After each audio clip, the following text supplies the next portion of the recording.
So, the main struggle in basically everybody's life is how they can get back control, and specifically a sense of environmental control. And when I say environment, I really mean the things that are external to us. And because you can never really have fully external control, um, there's the old adage of the only thing you can control is yourself. And this is true. You can control your decisions. You can make new choices. And I think that that is definitely a source of wisdom. But sometimes the way that people approach that adage is that they feel a need to almost hyper control that internal landscape, and they want to control it in such a way where they think that they need to alter their social mask, the mask that presents outward. And so here's the thing for most people. Most people don't realize that they experienced a dissociation. And for boys and girls, it happens differently. For girls, it happens around puberty time. That's when you start to realize this kind of splitting from your true self, and you realize that you can't fully be yourself. There's a part of you that starts to change and adapt in order to be accepted. For boys, it starts actually earlier. It starts ages 4 to 7, and they change in a way that is related to their emotions that they show. And then there's like another phase of it in their teenage years. And so I got this information from Carol Gilligan, who's a researcher. She's been researching female development for several decades.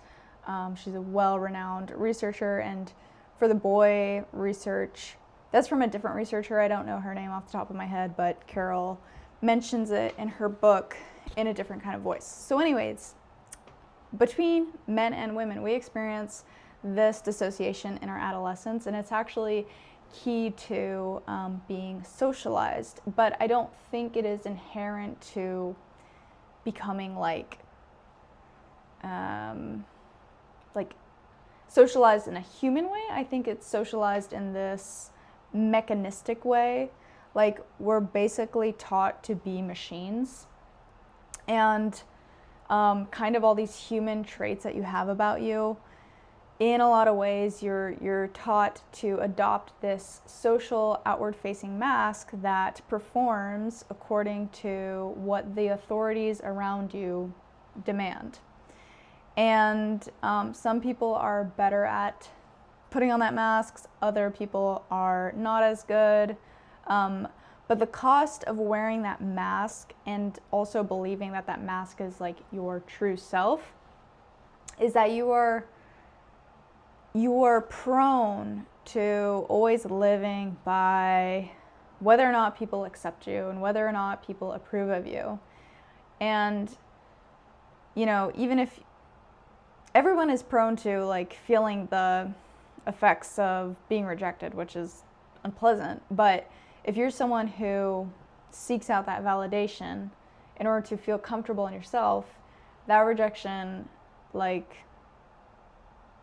it's so hard to deal with that you basically do everything in order to not see it. Like, for example, you could be someone, if you're a people pleaser, you basically are very uncomfortable with the idea of being rejected. Like, it's such a survival instinct to not let people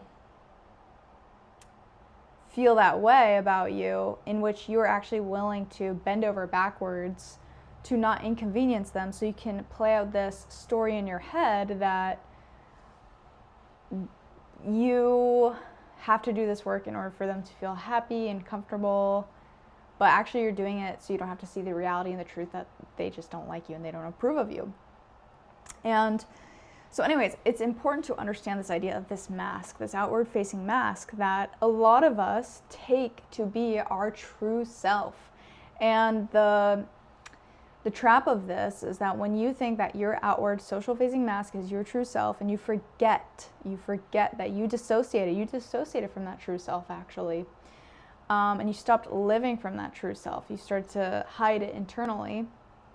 When you forget that connection and you only live from that social facing mask, life can feel very fake.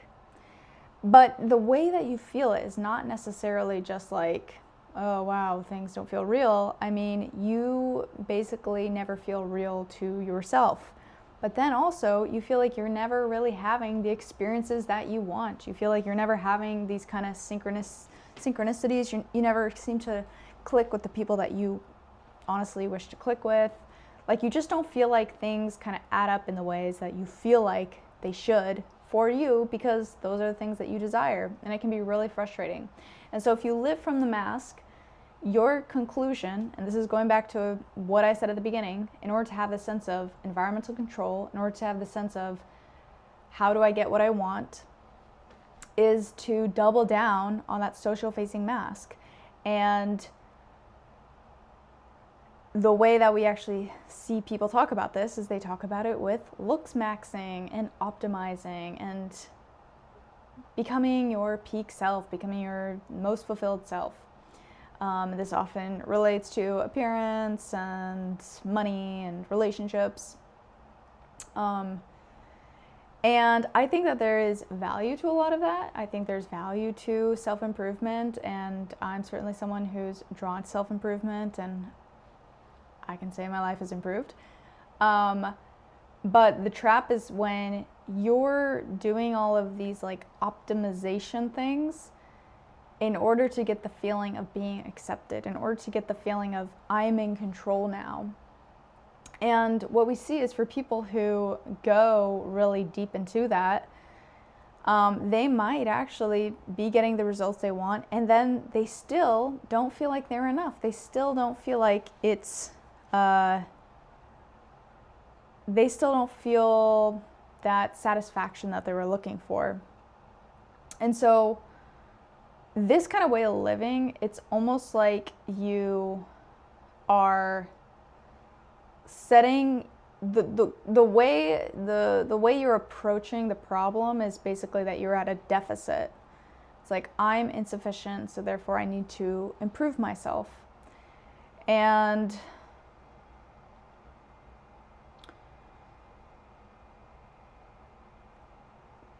you feel, I'm insufficient, so I need to improve myself. And so you're basically starting here. You're starting here, and you're trying to get here. And you are not allowed to like yourself, and you're not allowed to feel good about yourself until you get here, from here to here, okay? And so this is why a lot of people can, they get really excited for whatever new influencer program is being sold, whatever advice they're finding on YouTube or Instagram. Because it's always what it is it's always this promise that you will be able to feel good about yourself. You will have that control you're seeking. And then what typically happens is people don't stick with it.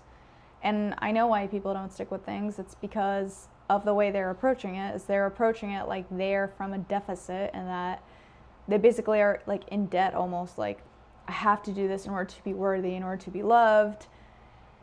And so in some ways it sounds almost like there's like a survival feeling behind it, but there actually isn't, because it's not even enough to keep it going. It's like basically bullying yourself to doing something, but it's not going to stick because it's not sustainable. Like, bullying isn't sustainable. Even to yourself, it's not sustainable. And there are people who, they have been able to do that to themselves, but they still don't like themselves, you know? And so when you're living, when the way that you are is you have to bully yourself to do anything, it doesn't matter if you actually make it up here, because guess who you really are? Guess who you really are? Guess who the authentic you is? You're a bully, and you bully yourself to get to that place. And that's really unpleasant. So there's another way that you can approach all this. And the other way that you can approach this is, instead of thinking of yourself as, I need to optimize myself, I need to improve myself, all that, you can think of yourself as an artist and that your life is an art. And there is a key distinction between an artist and, I don't know, like a self-improver. All right, so an artist, this is the definition according to dictionary.com, is a person devoted to or proficient in something. And I've got another definition from American Heritage Dictionary, and it says, a person whose work exhibits exceptional skill or creative ability. Okay, so what is the difference? What's the difference between what I just said, that, you know, self-improver, to thinking of yourself as an artist? Well, one has this feeling that, again, they are incomplete and that they have to meet this criteria before they get to be happy and be loved and be satisfied. So they basically are always kind of feeling like, I don't get to be the thing that I want to be. And then the other one, the artist one, their way of living is actually a devotional practice to having a new experience, to generating creativity. And those are very different ways to live. I'm sure you can just feel it in the way I just made that distinction. So the first one is more about feeling indebted, feeling insufficient. And the second one is about being intentional with your focus and using it in order to have greater experience. So one way feels almost like you're in a race, like you're in a race against time and you're in a race against yourself. The other one feels like an adventure. I think a lot of people crave adventure. I think it's just natural to us.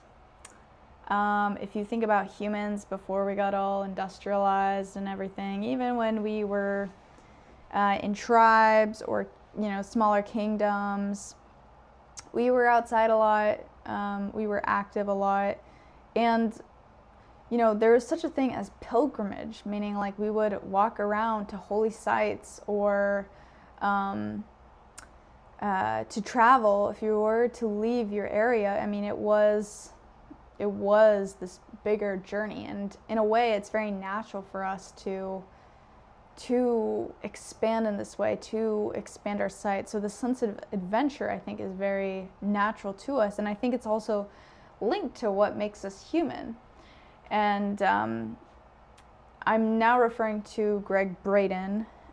He is a writer, a motivational speaker, and scientist, and he has a book called Pure Human, and he talks about what is human divinity, and he defines it as the ability to overcome human limitations. And I think it's a very powerful definition. You know, we typically think of divinity in that first definition I said with the self-improver, meaning divinity is above us. That we are somehow in sin and indebted. But his definition is that no, the divinity lives within us, and, well, to put it short, that we are God eternal within a body, meaning that ability to overcome limitations, perceived limitations, is what makes us divine. And that's even why we call upon divine sources. You know, that's where we get our sense of like a miracle, like there's no way this could have happened, you know.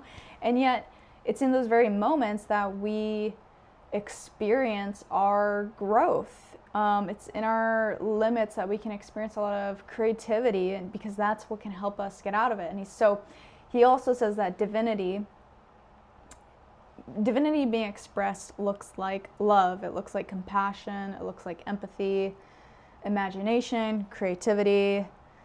And so anytime you're using those things, those traits, that's actually your divinity. And anytime you're overcoming a human limitation or just a personal limitation, that is human divinity. And it sounds very similar to the self-improvement because it's about overcoming your limits. But if you see it in that, first way that you are deficient, well, you're not really operating from your true self. And that's why this is so important, because if you're living from that dissociated mask-like self that is doing everything for the external validation, you're disconnected from your authentic self. You're disconnected from the knowledge and the gnosis of feeling your divinity, of feeling your authenticity. And you don't feel like you're creative, like you don't consider yourself an artist of your life. You feel like you're kind of a hustler. You feel like you're running this race, that you are behind. How many people feel I am behind? It's a very common sentiment. So another thing that I do want to talk about with this idea of the artist and being an artist is how you approach problems and how you see obstacles becomes different. So when you have that self-improver operating from the social mask way of being, the first way that you see problems is that they are a reflection of your unworthiness, and they are proof that you are insufficient. So every time you get a rejection, that is proof that you're not good enough. And listen, when we do experience rejection, it sucks. I've been rejected many different ways, and it definitely sucks to not get what you want. It doesn't feel good. So I do believe in feeling that emotion, but not taking it to be the ultimate truth of your worth and the ultimate truth of your deficiency. And the artist way of dealing with these problems is, very similar to this definition of divinity I shared, which is that it's actually an opportunity to use your creativity. And so the first way is more like a mirror to your sense of your self-image or your sense of worth. The second way becomes a portal. It actually offers you something to move through. So it's less about, wow, this is proof of my insufficiency.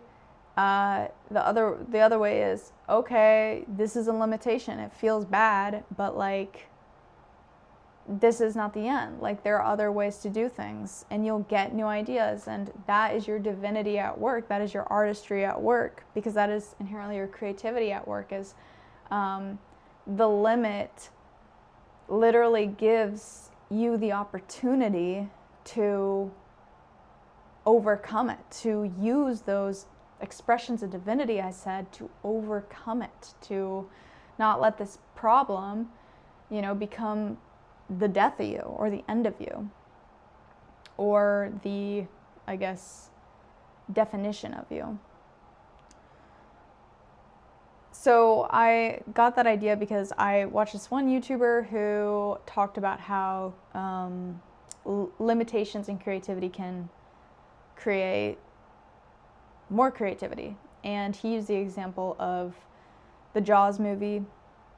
Unfortunately, I don't remember what this video is called or who the YouTuber was, so unfortunately I can't give credit in that way, but as much as I can, just trying to acknowledge that there is someone who did talk about this, and I learned it from him. He had this idea specifically that creativity, that limits can help you actually express more creativity.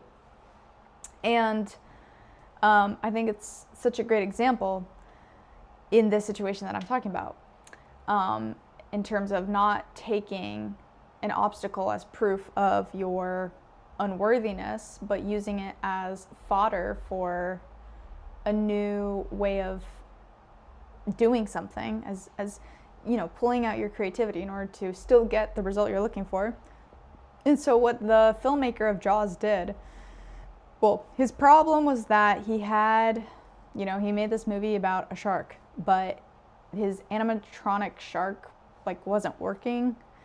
And so I was like, dang, like that's kind of the whole point of my movie. What am I gonna do? Like I don't really have this big moving shark. And so that is how he used his creativity, is he just didn't show the shark as much. He used the music and the suspense and different camera angles in order to get the sense of the shark approaching and attacking. And ultimately, because he used his creativity, he created something very different and unique, and ultimately it became very iconic. And he literally made this because he had a limitation. Like, his original plan did not work.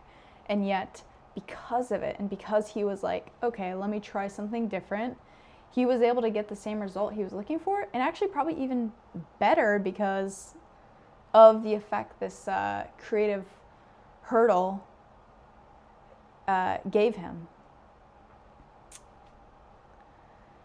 And I think everybody is capable of being very creative, even if you don't feel like it. I mean, unfortunately we think that creativity or art is associated with like literally drawing or painting. And I mean, yeah, like if you look up the definition for an artist, they will refer to like visual arts. But there's many definitions of artists. And like I said, an artist is someone who develops exceptional skill, or they show exceptional creative ability, or it's just someone who becomes proficient at something. So it means just doing something that you're excited about. That itself is art.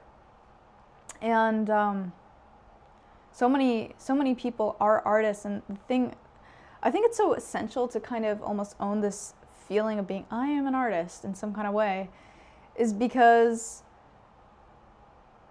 it gives you this feeling that you can create something, like what you make is valuable, and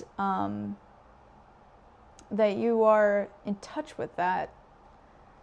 And I would say that the goal, when you think of what I've said in terms of living with the feeling of, you know, satisfied with yourself, happy enough with yourself, the artist gives you the pathway to that, because it's so much more about exploration. It's so much more about adventure and trying something new and feeling something new and being curious, while also including the skill. And I think that's why when you consider something like an art, it invokes this feeling of both care but also intention. Like, you do have to care about it, and you also have to be intentional about it. Like, you have to practice it, you have to show consistency. But the care is such an important element because, you know, it's associated with the feeling. Like, you put that care in because it matters to you. And I think approaching your life like this can be very revolutionary, because it just feels more honest to our purpose as humans. Like, we are meant to live like this. We are creative. This is our divinity. And the lifestyle of someone who sees their life as art and being an artist is just so different than someone who feels like they're deficient and behind, and they have to optimize themselves before they get to be loved and other people accept them. And I think the other thing about the artist is that the artist, in order to operate like that, has to be connected to that authentic self. You know, that feeling that you had before you ditched it in your dissociation, in your coming of age dissociation, which I will be getting deeper into in other videos. It will basically always be a theme, because it's one of our greatest pains that we've gone through.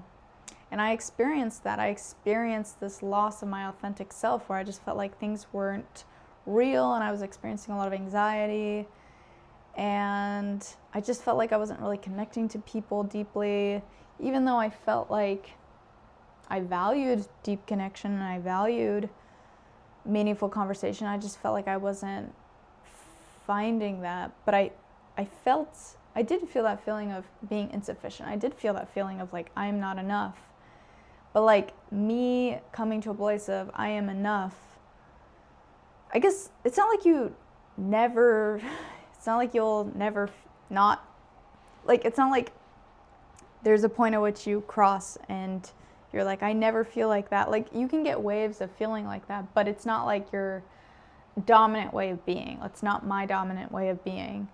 And if I do have moments where I'm feeling that way, sometimes you just have to feel it, and then, your consciousness kind of wakes up and you're like, okay, like, it's actually not true. Like, you just become aware of that voice, and you don't identify that as your true voice. You realize that's something else. That's like that critical, dissociated part that's kind of trying to control you.